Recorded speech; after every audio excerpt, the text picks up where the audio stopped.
Tu BiShvat. Tu BiShvat is called the Reish Hashana Le'ilon, the New Year for trees. And you know what's interesting? I am one of those terrible, terrible Jews who learns Perek Echad Layom in Rambam. The terrible things I do, I'm not going to tell you. Don't worry about it. I learned one Perek of Rambam. And one Perek of Rambam today is Perek Shlishi of the halachas of Ma'aseh Sheni Neter Avoy. And what does it talk about? Really, yesterday and the day before. It's all about Tu BiShvat, all about Chamish Asa B'ilan. And this is a hashgacha pratis that the calendar coincides with the shiurim. Right? Everybody knows that the Rambam follows its own cycle. It's not exactly a year; it's approximately a year. It's 11 months and a little bit. And of course, the 3-year cycle is 3 times that. And when the Pashas of the Shavua or the Mayadeh Hashana and the Rambam come together, it's a sign from the Eibishter. I'm paying attention. That's the way it is. So I get very excited when you come across a Perek in Rambam, which is completely arbitrary in terms of the scheduling, and it fits precisely with something that's going on. But anyway, today's Tu BiShvat, Chamisha Asa BiShvat, Reish Hashana Le'ilon. The Rebbe, of course, spoke about this a lot. I prepared to give a shir, which I ended up not giving on a Maimed. But I'll repeat it to you now in a Parverter. That the Rebbe asks a question: how come all the Rosh Hashanahs are on the first day of the month, and the Reish Hashana Le'ilon is on the 15th day of the month? So the Rebbe goes this whole thing about the significance of the first day of the month and the 15th day of the month. That the first day of the month has to do with birth, with newness, with renewal, moilet. But when something is born, something is new, it's infant, it's in a very small stage, it still needs to grow. Nevertheless, Reish Hashanah, which is Aleph Tishrei, and which is Aleph Nisan and Aleph Elul, Rosh Hashanah for years, and for Malachim, and for Behema, it's on Reish Chodesh, because Rosh Hashanah is a new birth. But the Shana Le'ilon, the new year for trees, starts on Chamish Asa Tu BiShvat, Chamish Asa BiShvat, and of course you all know that by Shammai says it's actually Reish Chodesh, because the Shana Le'ilon is a different kind of Rosh Hashanah. It's celebrating fruit, Peiris, which is a different concept. There's Rosh Hashanah for grain and for other things. It's the same day as for the world, Aleph Tishrei. But fruit serves a different purpose. The purpose of fruit is not to survive, not to live, but to experience pleasure, to go to a higher level. So therefore, Rosh Hashanah Le'ilon is Chamish Asa BiShvat, which is the same time we have our regular Yom Tovim, Pesach and Sukkot and so forth. Because this Rosh Hashanah is not about renewal, this Rosh Hashanah is about richness. So you have 3 Rosh Hashanahs that are about renewal, and renewal is very important. And then you have a Rosh Hashanah which is about the Le'idin and Latainik, richness and blessing and bounty and plentifulness and enoughness, and more than enough. And that's Chamish Asa BiShvat, that's Reish Hashana Le'ilon. And of course you all know that the Pasuk says, Ki ha'adam eitz hafsadeh, a person is compared to a tree. Now, as is the case always, it's a miracle that nobody knows the Pshutei Shel Mikra. If anybody bothered to look up the pasuk Yad Meitzav Sadeh, they would be terribly disappointed. Why? Where is the pasuk Yad Meitzav Sadeh? It's in the laws of war. It's in the laws of Milchama. So Pasha Sheft. And it says, Ki Seitz Milchama Alevecha, you're not allowed to cut down trees that bear fruit. Lo Yisicha says Eitza, you're not allowed to cut fruit trees. Why not? You're having a fight with people, you have to cut down the trees? That's the pasuk. Is a person a tree? You're fighting a war with an enemy. Leave the trees alone. What do the trees do? They're producing fruit, they're giving life, they're bringing beauty to the Eibishter's world laws. So, like I said, it's a miracle nobody looks it up, because when you don't look it up, the pasuk's mashmas is 180 degrees opposite of how we learn it. Because Adam Meitzah Sada in Chumash is a bitmi. It's a question: is a man a tree? Right? So now that I told you the pshat, let's say the fact of the matter is, the Rebbe said this 1,000 times, or 100 times, or 101 times, that Adam Meitzah Sada b'nichus. That means, although the simple meaning of the pasuk is, a person is not a tree and a tree is not a person. And when you have an issue with the person, don't cut down the tree that bears fruit. And if you have an issue with the tree that bears fruit, don't cut down the person. But we say, Ha'adam Meitzah Sada. There's a comparison, there's a mashal, there's a dimyan between a person and a tree. And the Rebbe has a classic letter, a masterful letter, from before the Nesius, where he addresses this. And he says there's three things about a healthy tree. Number one, it's connected to its roots. And number two, from the roots grows a trunk, and from the trunk grow branches. And number three, the branches produce fruit. And the lesson in Adam Eitz HaSada is that a person has three levels of their lives. Number one, the roots. The roots are emunah. And we all know what it says in Mishnah, that if you have a tree, and sharashav mu'atim, and enough of merubah, if the roots are weak, and the branches are many, and ruach comes, a spirit, a wind comes and blows on it, and it tears it out of the ground. On the other hand, if you have a tree with sharashav merubah, its roots are very strong.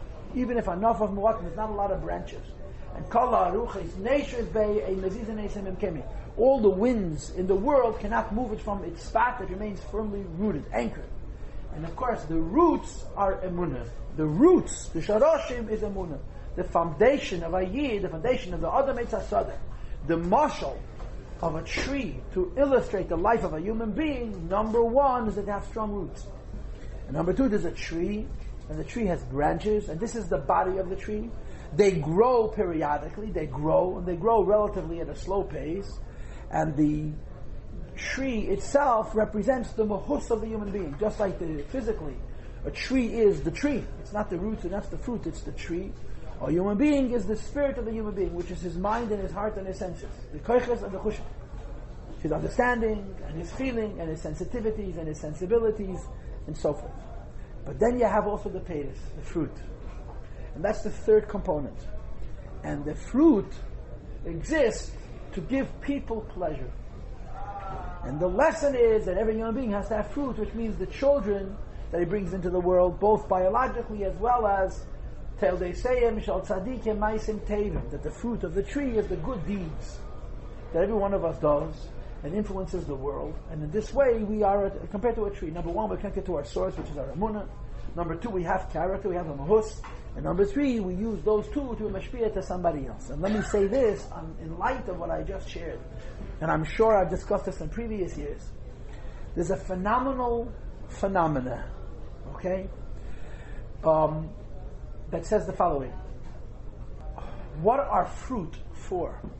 What are fruit for? The thing that's obvious about fruit is that they're very bright colors, which means they're very easy to see, and they're very tasty. What are fruit for? So when you study fruit in biology, you learn something fascinating. Every creation that exists, they use terms like evolution. We use terms like the Eibishter created. Sorry, I'm being so insensitive. Okay? But whether you say this or you say this, every single living thing has a number of things that it needs to do. And one of them is protect itself. Defend itself. Now, if you're an animal that can run at 45 miles an hour, you protect yourself by running away. If you're an animal that weighs 3 tons, you protect yourself by trampling or by charging or by running over anything that's in your way. But every single creation has methods of protection. How does a tree protect itself? It's never stuck in the ground. Can't move. Along comes whatever it is, a liana, a creeping, crawling vine, or an animal, and it starts to eat it. What can you do? So they create all kinds of defenses, whether it's bad tasting sap, or it's all kinds of systems, leaves that are very, very hard to digest. There's a ganze chokhmah how trees defend themselves. And the exception is fruit. Fruit are defenseless. Fruit are so easy. You go up to the fruit, you have to wait for it to ripen, then you grab it and you eat it, and the tree puts up no defenses. Because the reason the tree produces fruit is that you should eat the seeds. They want you to eat the fruit. That's exactly why the fruit is so attractive. The reason the fruit is so large and so beautiful and so tasty is you should eat it. Because when the animal eats the fruit, he also eats the seed. And the seed goes through the gullet, the stomach, the kishkis, the intestine of the animal, and becomes partially digested. And in that process, it begins to come apart. And then the animal deposits it in its waste a mile away, or 2 miles away, or 200 feet away. And if you have enough animals eating enough fruit and digesting partially enough seeds, you have another crop of the same tree. That's the explanation in biology for why trees produce fruit that have no defenses. The whole idea of a fruit is that it shouldn't be able to defend itself, right?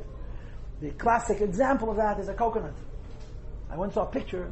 The largest coconut in the world is literally this big, at 80 degrees. This big. It's massive. It takes 2 or 3 years for a tree to produce one.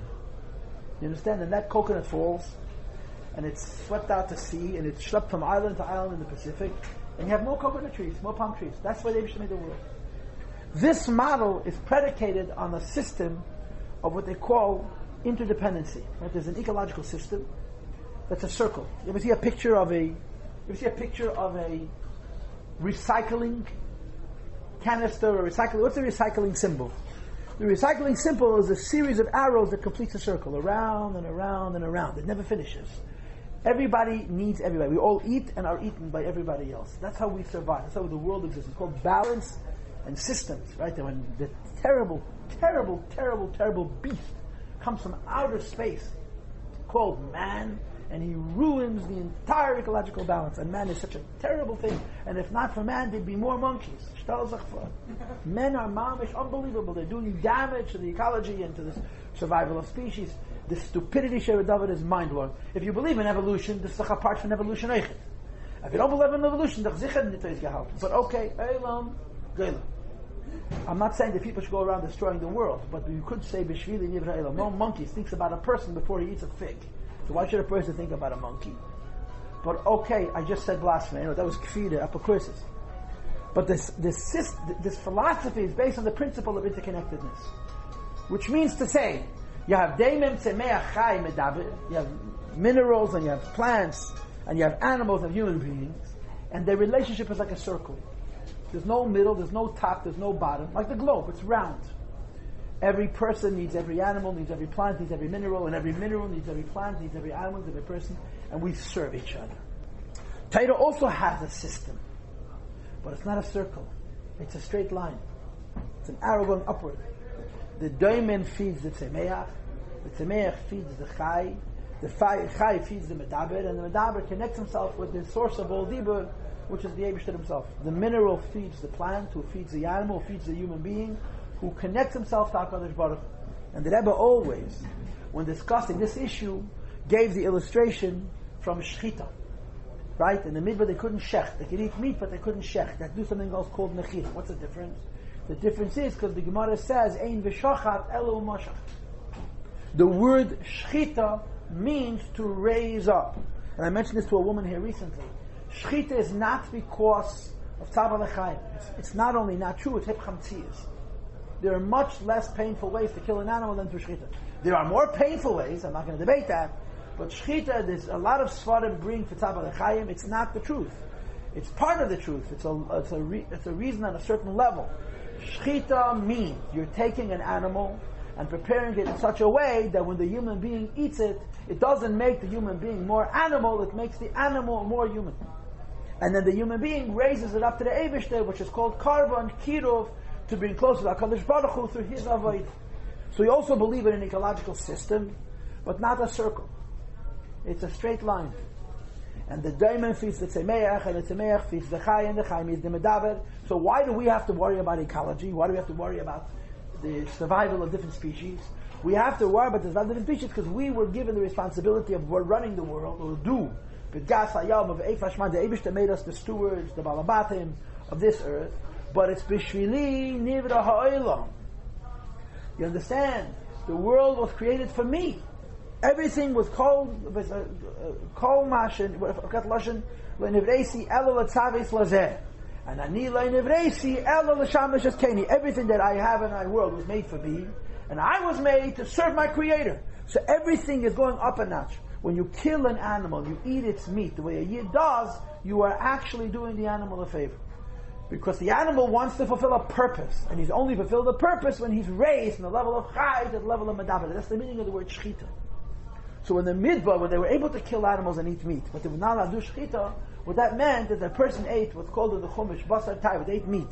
It gave them pleasure, but there couldn't be avoid. You could not elevate it. You could just enjoy it, which was allowed, but not a mitzvah. Once we went into Eretz Yisrael and the Beis Hamikdash was built, so we have shchita. Shchita doesn't only mean that I can eat meat, even though you're far away from the Beis Hamikdash. I can't schlep to the Beis Hamikdash to make a korban shlomim and eat meat. But because in Eretz Yisrael we have the ability to raise the meat up, and as a result, raising up meat becomes, it's not a mitzvah, but it's a part of Yiddishkeit. There's a Yid whose name is Koyin. I think the Sher Yashav Kayin, he once ran for chief rabbi. He's a vegetarian. And he met the Rebbe in the early 60s. When he came out of Yechidus then, he told the Bacharim what the Rebbe told him. You know how it used to be in those days. There were Yechidus in the olden days. The Bacharim used to hang around all night to hear a psavor, to glean something from the people who were Yitzim from the Rebbe.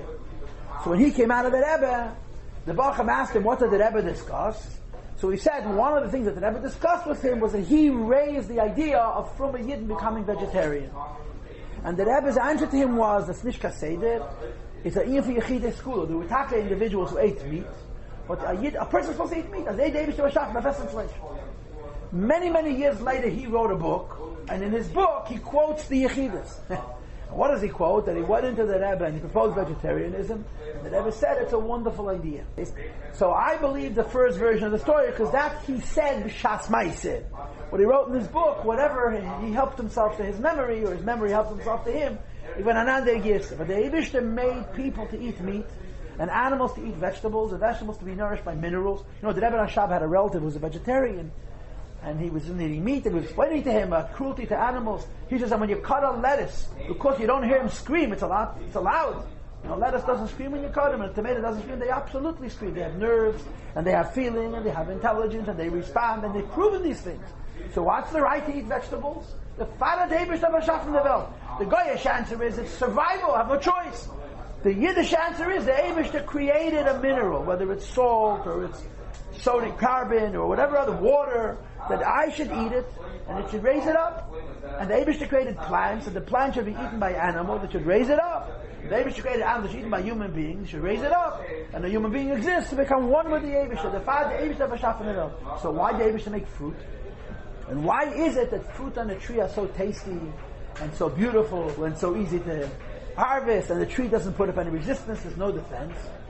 What's your answer now? In biology, the answer is he should eat the seed and he should carry it away, and it should partially germinate in the gullet, and then it should be redisposed and planted, and then the tree should grow. What's the Yiddish answer? The answer is the Eibishter wants human beings to have pleasure. That's the answer. The Eibush doesn't only want human beings to survive. The Eibush wants that the world that He made, Eilam Amilulei Nivra, should be beautiful. His creation, which is the human being, Adam, and Lahavil specifically, Atam Kriyim Adam Yid, should not only live and be nourished, but it should have pleasure. How is pleasure a part of Avodas Hashem? And of course, the answer to that question is moderation. The answer to that question is balance. But the point is that when you're serving HaKadosh Baruch Hu, you're not surviving. When you're serving HaKadosh Baruch Hu, you're not dying and sacrificing. You're living. And the symptom of life is peiros, is fruit. And that's the pshat, that's the inyan, that's the pnimius, or the chitzenius, or the emtsoyus, whatever you want to call it, of Reish Hashanah Le'ilah. So it's a new year for trees, and there's nafka minas Allah on Ashir, right? If a person has yields, crops, so yeah, we go in 7 years. The first year, the second year, the third year, the fourth year, the fifth year, the sixth year, the seventh year, yeah? It comes Shemitah. Comes the 7th year, not a lot of work. But until Tu BiShvat, the fruit on the trees of Shemitah are Shana Shishis. They're not the 7th year. Comes the year after Shemitah, like this year, Shnas Hakel. You're not allowed, the day after Rosh Hashanah, everyone wants to go work in their fields. The fruit trees, this is Shemitah fruit. Because the Shemitah year ends on Chamisha Asa BiShvat. And it's very complicated halacha, so it's very, very stark again halacha. And of course, Milkoch has the Pnimi Yeshabadavan, the Ruchni Yeshabadavan. So I'll just tell you Avot, just to be a little bit more cynical in case I have not yet given you my cynicism filled for the morning, that a young man speaks of that he met a Pailish Chosid, and he asked him, "Wie is the Peiros Tish Bam Rebbe?" In some cultures, when it comes to BiShvat, it's a whole ritual. They get all kinds of fruit, they have, say, a bunch of Yehiratzins, and they taste them, and they eat them, and they roll their eyes, and they swing their heads, and they clap their hands, and they sing songs, and so on. Wie given the Peiros Tish Bam Rebbe? I'll tell you, we is given the peiros. In the last couple of years, Raskin used to put on a bag of fruit. You know, Molokitzai, this is before my time, I don't remember this. There was a Yid whose name was Kavalsky, Harav Kavalsky. Kavalsky was a Talmud. He went to Lubavitch to Chipimim. And he used to bring the Rebbe peiros not on Tu BiShvat, but on Shavuos. And he called it Bikurim. Every year, he have a fruit and he put it on Mamtish. But the Raskin fruits had the schools that in the later years, I don't know what year exactly, It started, but on Chamishas B'Av we put on a fruit, a bushel of fruit. Now when it comes to eating Kli Chodesh, there's so many shaylas. I'm sorry, the Shivas Aminim, there's so many questions. First of all, the question what you should eat first, what should you eat second. Second of all, what should you make a bracha? Third of all, what's the after bracha? And the Rebbe was so ishkerachent with all the chumras and all the days and so on and so forth. But there's a film of the Rebbe turning to Beryl Eunuch and say, "Can you find me a fig?" Now I'm watching that piece of film, and I'm saying, the Rebbe couldn't find a fig. Couldn't find a fig, and Beryl Eunuch said, "This is a fig," and the Rebbe took a fig and ate it whole. He didn't check it. He ate it whole. You could watch the video. The Rebbe ate the fig whole. I'm sorry. I'm not telling you what to do. I'm telling you, you watch the Rebbe look for the fig. He ate something else before, because the Rebbe upon him was eating from the Shivas Aminim. It's Chita Se'era, which of course Raskin didn't put on the platter. Then you have upon him the Rebbe made the bracha on the geffen, on the grape, because that's the first geffen, Te'ena, and then there's Rimen, and then there's Shemen, and then there's Dvosh. So the Rebbe made a bracha upon him. I have to look again, but they gave it out. You get it on the WhatsApp. You get it in the daily videos, the 2-minute clips. He asked Beryl Eunuch, "Where's a fig?" Now my humble opinion is that he asked Beryl Eunuch where a fig is because the Rebbe was an Elam Atzilas. And in Atzilas, figs look different and taste different. And he physically could not see a fig. And he needed a bus of a dog. So in Weiden, who is a te'ena? So Beryl Eunuch showed him a te'ena. He said, a te'ena from Elam Hazeh. And he ate it whole. He didn't check it, which is very interesting. Anyway, it doesn't mean Paidas Tishbam Rebbe. You understand? That was how sophisticated the Paidas Tishbam Rebbe. As Rebbe used to say, Yehi Lahem es Asher Lahem, Yehi Lanu es Asher Lanu, and Adayim the Meibish Moshe Gefinne Dech Bekere Neira. You don't have to eat every kind of fruit today. It's okay if you skip a couple.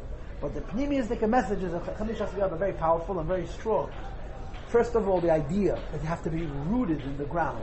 And that's Emunah, and Emunah has to be on Chochmes and on Dreinish. And then you also have to produce fruit, which means you have to be mashpia on somebody else. And second of all, that the Eibishter made the world that we should raise it up. And fruit are beautiful and tasty and easy to harvest, not because they want the seeds to be replenished. It's also true. Taida's not saying that what ecology is saying is true. He's saying it's not the Tam HaMiti. The Tam HaMiti, Teipei, that's a fruit. It's because the Eibishter wants a human being to enjoy himself. That's the reason. What kind of Eibishter about Taive? No. But the Eibush is into life. He's not into death. Jehem Chayim, Lav Lev. Which means the service of Hashem is not only what you do, but your very existence. And life involves pleasure. Pleasure in a way which is not preoccupying, which is not distracting, which is not an Avodah Zarah, but in the service of HaKadosh Baruch Hu. And that's why we have Chamishas B'Av. And as I started this little discourse, if you will, this is why Chamishas B'Av is on the 15th day of the month, while all the other Rosh Hashanahs are on the first day of the month, because this Rosh Hashanah is not about something being born that's new. This Rosh Hashanah is about pleasure. Okay. Now, I gave you copies. I'll make another cynical comment just for the sake of completing my trifecta of cynicism. I used to teach in BiShvat, I still do, but I taught, when I first got married, I taught BiShvat for a little while. The first girls who came in sat in the back of the room. And the lady who came in, the worst seat you got was mamish. The last girls never had no choice but to sit in front of the teacher. So it looks like we have evolved. We have grown to the madrega of BiShvat. Okay, we can sit down. You can sit, there's plenty of seats.